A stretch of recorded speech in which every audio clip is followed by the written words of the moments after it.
Well, welcome, friends, to your radio activist here, Mark Harrington, and the Mark Harrington Show. You can pick us up on all the popular podcasting platforms and all the social media websites like Instagram and TikTok and all the rest anytime, 24/7, 365. And we're going to be talking about a very important issue today, and that is we're going to look at the abortion question from the supply side of it. And you don't hear about that a whole lot because for good reason, because we're trying to end abortion by decreasing demand, zeroing it out if we can. And that is what we do day in, day out, and changing hearts and minds on abortion. That's what we do here at Created Equal when we go to college and high school campuses and we're in the public square educating Americans about what abortion is and does. But there is another side to this that in some ways is neglected often. If you're thinking about a land war, for an example, not using guns and bullets, don't get me wrong here, but there are two sides to the equation, two sides to the battle. You want to deal with the demand, decrease the need for abortion, but you can also squeeze the abortion industry out of business. And so we're going to talk about that today. And my guest is Missy Martinez-Stone, and she is the CEO of Reprotection. Missy, thanks for being on the program. Yeah, I'm so happy to be here, Mark. Well, we love the work you're doing, and we've talked about this in the past with my good friend Troy Newman of Operation Mhm. Rescue. They were kind of pioneers, if you were, if you Right. will, on the supply side of the equation. Cheryl Solinger doing great work there. Really, we stand on the shoulders of giants that have gone before us, laying the groundwork for a lot of the work that you're doing, and you've just taken it to a new level. And so I want to talk about that today. When we talk about supply side, now that's my term, okay, Right. supply side, if you will, to the abortion issue. What does it look like for reprotection? What do you guys do? hmm So we are looking specifically at how these abortion facilities are operating. We Mhm. know that abortion facilities tend to bend and break every law that they can. There's an entitlement that they are above state regulations, federal regulations, and agencies are really hesitant to enforce laws on them, to regulate them because of the controversy surrounding abortion. And so we're looking at the operational side. What are they doing to break the laws? And how do we hold them accountable with those agencies? And the ultimate goal is to shut down the facility based on their Right. own misdeeds. Right. It's interesting. I've been to the Supreme Court. I'm sure you have. And there's been a whole lot of in the past, before the Dobbs case, a lot of regulations that were before the US Supreme Court, right? A lot of restrictions, the laws, state laws. We've really trimmed around the edges of Roe versus Wade until recently when we started going to the heart of Roe by passing bans, outright bans on abortion.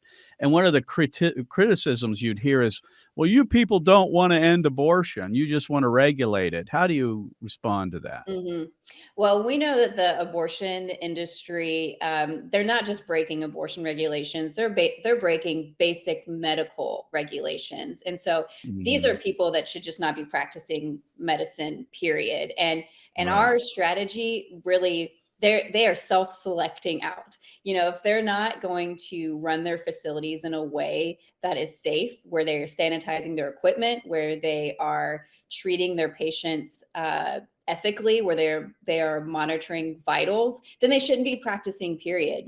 I said, Right. if we could get every abortion facility functioning like an actual ambulatory surgical center, most of them would close based on their own Mhm. practices, and that's not our fault. Right.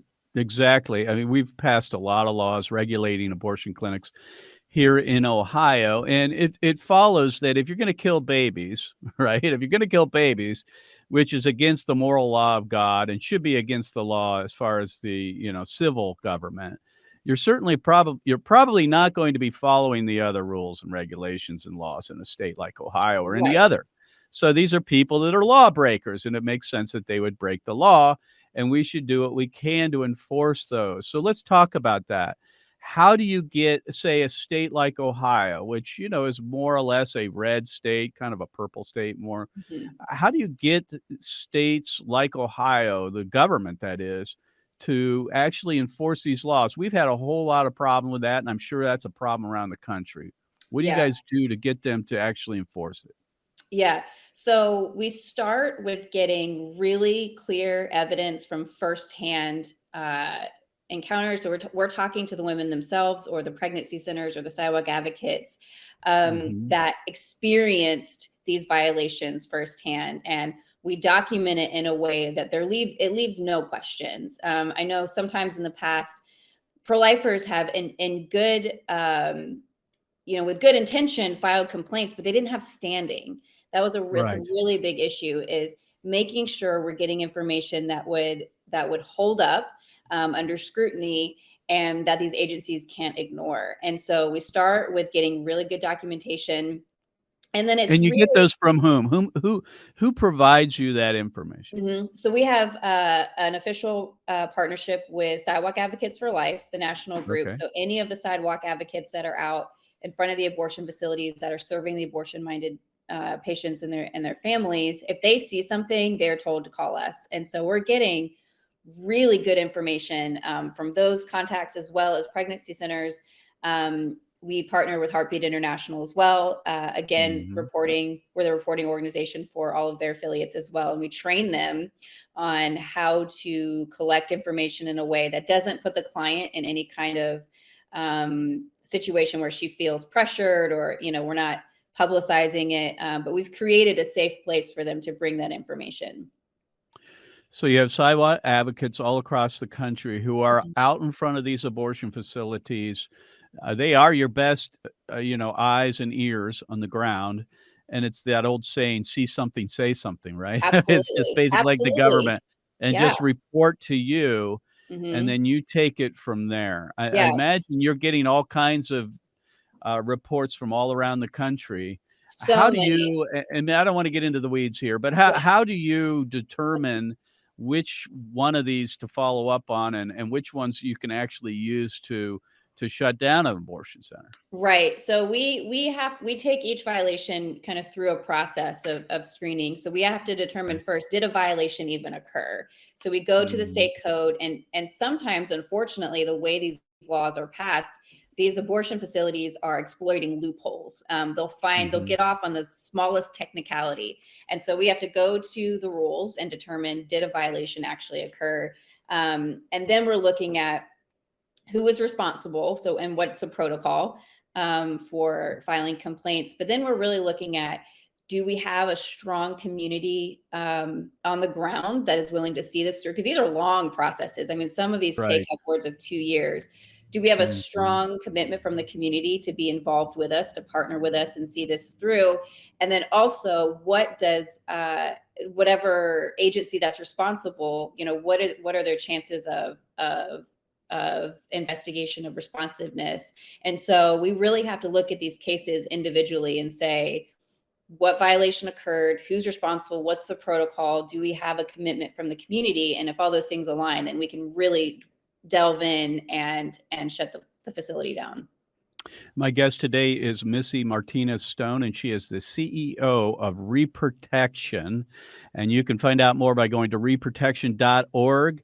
And there is a part of the website that allows you to send information, if you will, Mhm. to make a report on what you might be seeing out in front of these abortion centers. And so I really encourage you, if you're listening or watching the program today and you are a sidewalk advocate, or you are someone who stays up on what's happening in your community with the abortion centers, to look up reprotection.org. And if there's anything that seems out of sorts, to make sure that you're communicating with them, because there may be some action that can be taken.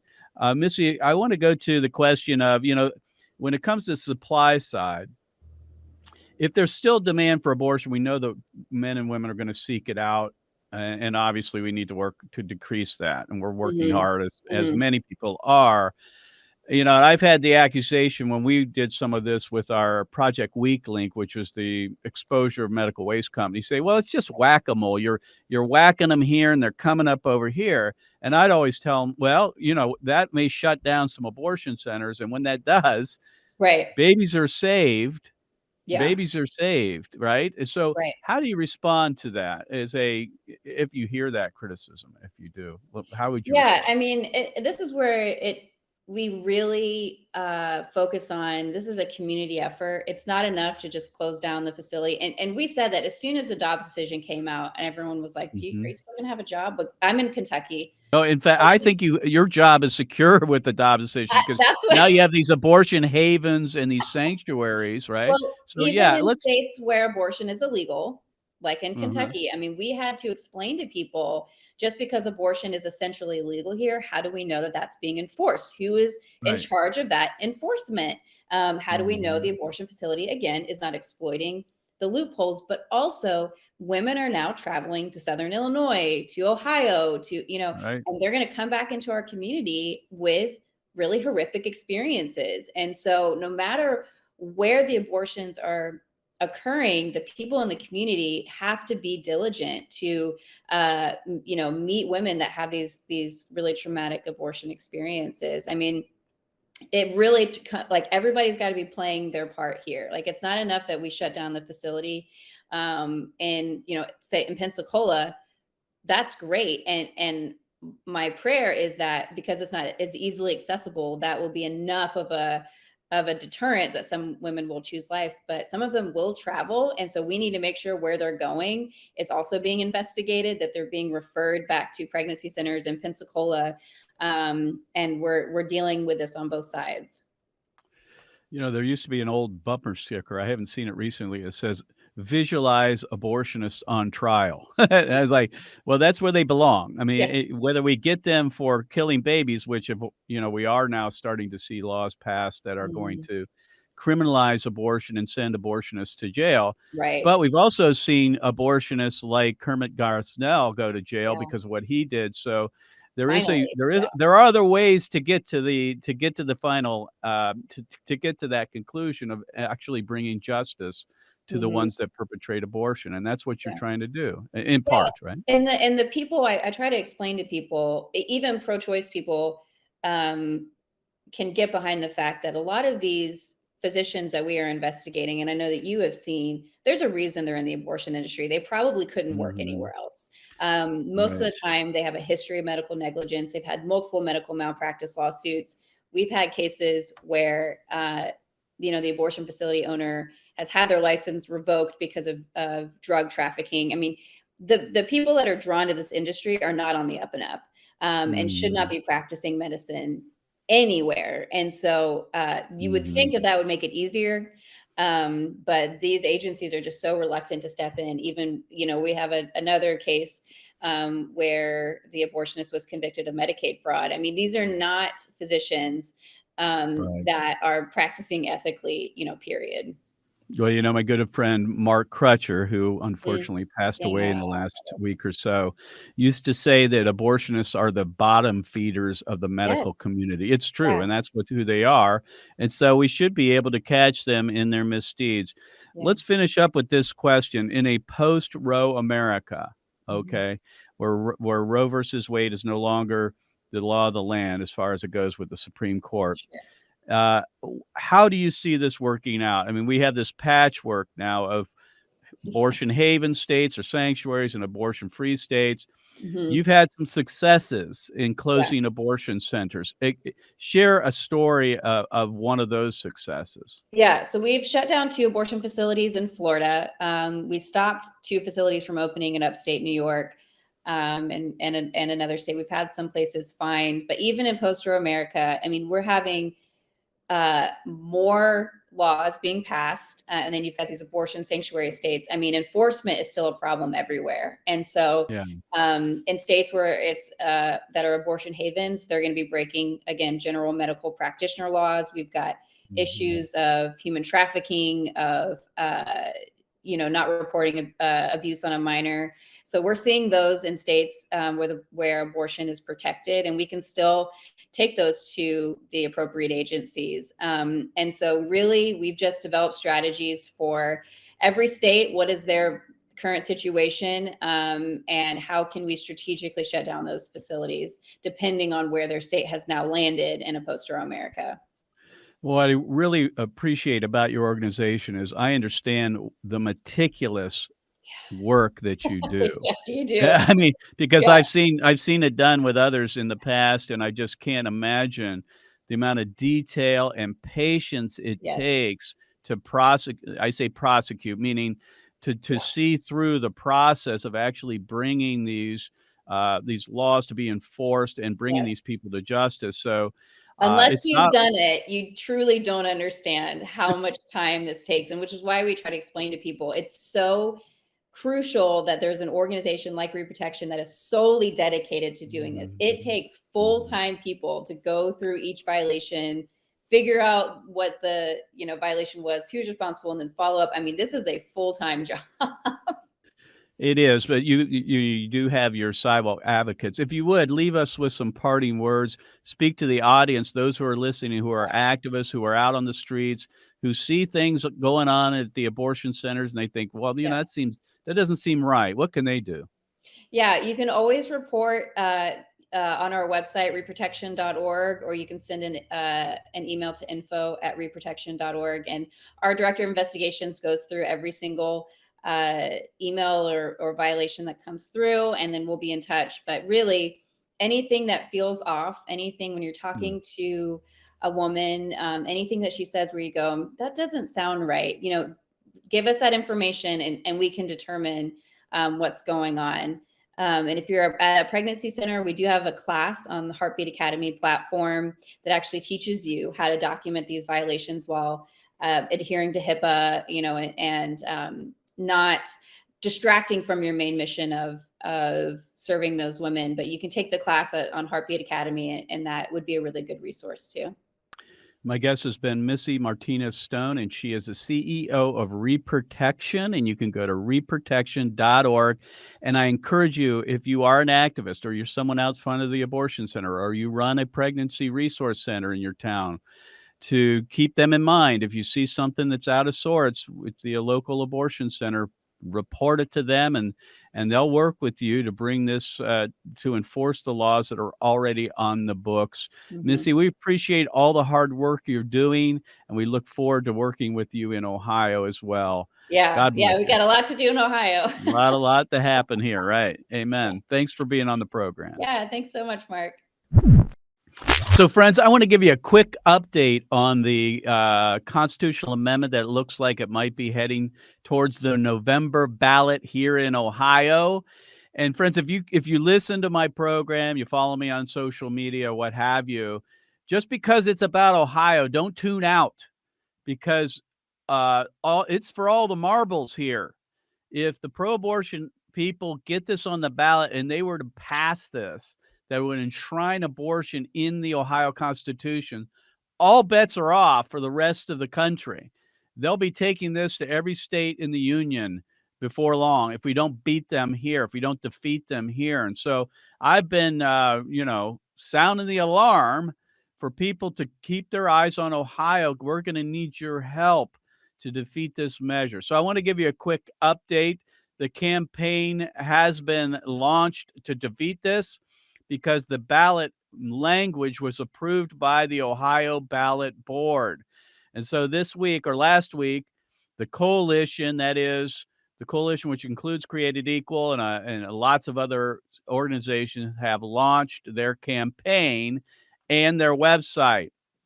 Now, the website is protectwomenohio.com. That's protectwomenohio.com. You can go there and get the basic information on what the campaign's going to look like. Now, let me say this. I'm not a big fan of the Protect Women Ohio name. I mean, I don't know of a better one per se. I would have liked to see maybe Protect Women and Children Ohio, or Protect Ohio Women and Children. But it is what it is. And the point of the matter is, the other side and the media probably aren't going to be using the name very often anyway. We had to come up with a name. That's the name the coalition decided on. So I'll leave that there. But here's the deal.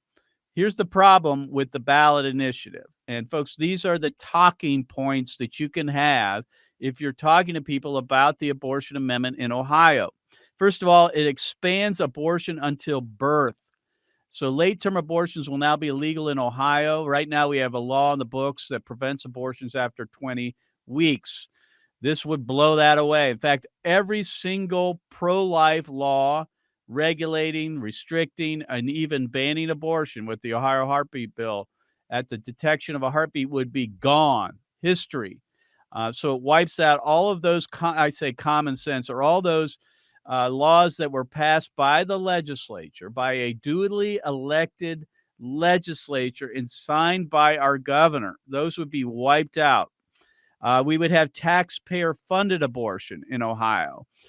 All the health and safety requirements for surgical centers would be gone. And then parental rights would be usurped. In other words, there would be no limitations on underage children, women, girls, to get abortions. They can do that without the consent of their parent. So here's the bottom line on this entire thing.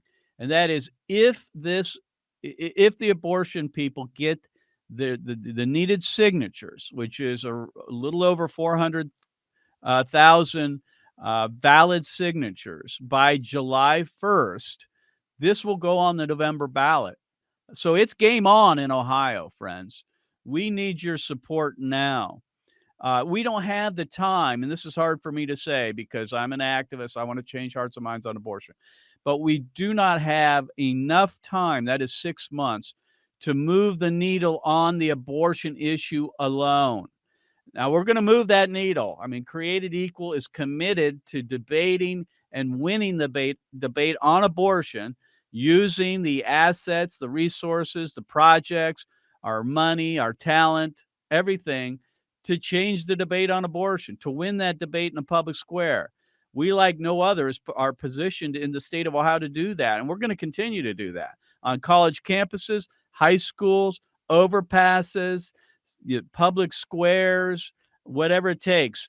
Mobile units, mobile LED screens, airplane tope. I mean, the entire gamut we are going to put into play. But we don't have enough time to move the needle enough on abortion, in my opinion, to win. So we've got to deal with some of these other issues: parental notice, late-term abortion, health and safety regulations, in order to find those, because some people will vote against us. Many will, based on those issues. And we've got to be able to reach those individual demographics as well. So outside sources, outside entities are going to be funneling millions of dollars into Ohio to push this across the finish line, to get the signatures by July 5th. And here's our action plan. All right. So write this down. Number one, we are launching a decline to sign campaign.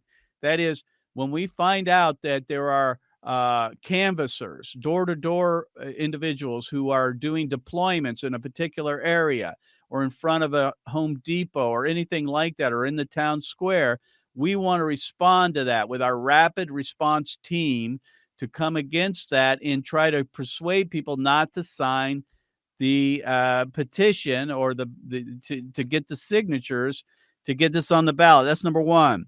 This summer, we're going to be hiring canvassers and those to be directly involved in the campaign. And so we at Created Equal are looking for young people primarily to come to Ohio, and for an hourly wage, we will pay you. We'll also help you with your housing and other resources that you will need to make it happen. We'll be involved in voter education, and that starts out with registering people to vote, registering Republicans, pro-life Christians, and others who are against this constitutional amendment to vote in November. And then finally, I'm involved in going around the state of Ohio and conducting town halls that include the discussion over the constitutional amendment. My piece is going to be about exposing abortion, the reality of abortion. That's my piece in these town halls. But we are available to go anywhere in the state. That is I and the others here at Created Equal to bring this information to your church, to your civic group, to your community group, anywhere you want us to go. We'll come and brief you on the details of this constitutional amendment. Friends, this is the biggest threat that we have seen on the abortion front since Roe versus Wade. I'm not underestimating that, and I'm not overstating the threat that we face, friends. So we need you to help us out, and you can come to Ohio. Just let us know, or if you're in Ohio, just let us know. You can go to the campaign website at protectwomenohio.com, or if you want to get directly involved with Created Equal and the exposing of abortion, the reality of abortion, you can go to createdequal.org.